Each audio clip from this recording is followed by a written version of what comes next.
New Buddha-ware Dhamma Talks. Jeff Hunt presents a talk on some aspect of the Buddha's teaching. But what is the key thing? Well, the key thing, look, is that we are developing our awareness, our self-awareness. We're developing our awareness, in this case, of bodily sensations. Then we move on to comforts and discomforts in the body. Well, it's just a phase of the bodily stuff. But then a big breakthrough is when we can start doing this with mental states. So that I can say, I know that my mind is agitated now. I can feel that agitation, I can look at it, I can examine it. This is what agitation feels like. Or, at the moment, I'm feeling quite serene. And I know I can almost savour that. I know what it's like. I might not be able to find other words for it, but in fact words start to fail one in describing mental phenomena. I can feel the tranquility or serenity in my mind. Or my mind is quite concentrated, so that is, it's still and focused. Or it's fragmented and restless, so it's bouncing about like a butterfly, because we live in that kind of world at the moment that's constantly bombarding us and saying, you know, you need more, you want more, you should want more. If you don't want more, then there's something wrong with you. So, you know, this stirs everything up. Okay, so when I know that that is what is happening to me, I am now beginning to understand myself, put in a bit of distance, and begin to have the power to say no to that, or yes to this. So I'm not just reacting, bang, without any awareness. There's awareness coming in between, if you like, the stimulus and the response, to put it in that language. So now I can say, okay, serenity, how did that come about? Oh, that's good for me, that's peaceful, that's a better place to be, better for me, better for others around me. Let's go that way. Agitation, no.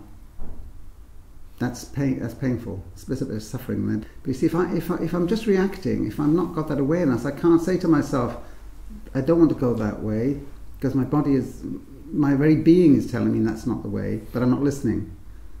Or that is the way, and my whole being is telling me, yes, that's the way, but I'm not listening. So it's like listening to yourself can only come about through awareness. But we have to train ourselves in this awareness. It doesn't just happen like that.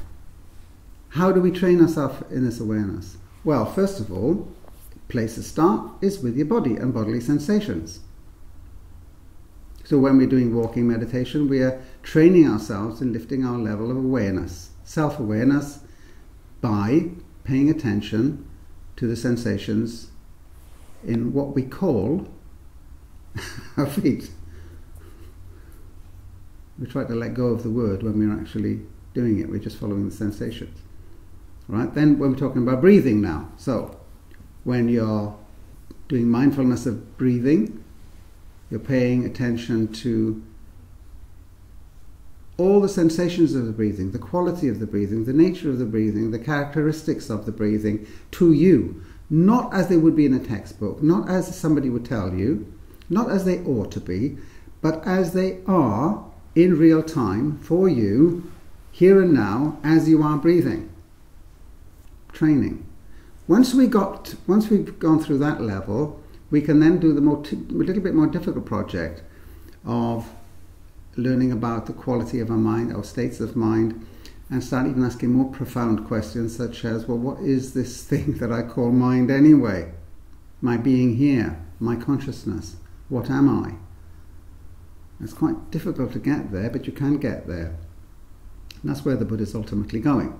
You know, it's all a pathway. It's a pathway of training in self-awareness, developing awareness. Getting awareness up to a level at which it doesn't even need an object at all. It's just awareness, blissful,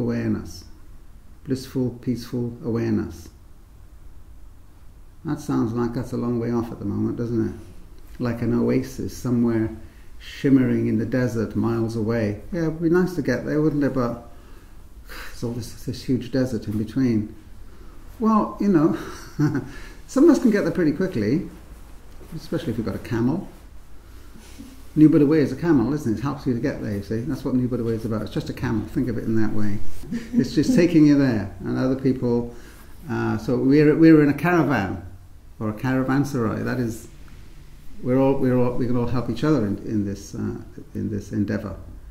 Okay, so breathing. Be aware. See, being aware of the breathing means be aware of the sensation of breath. Be aware of the rise and fall of the belly. Be aware of the whether it's hot or cold, short or long, shallow or deep, smooth or jagged, or anything else that you notice about it, because you may notice other things. If I sit like this, the breathing becomes compressed.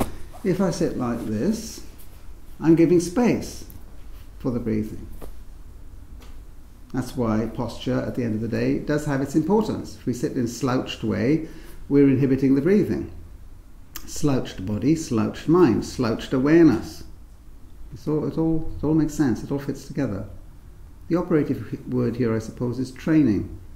But it's a special kind of training.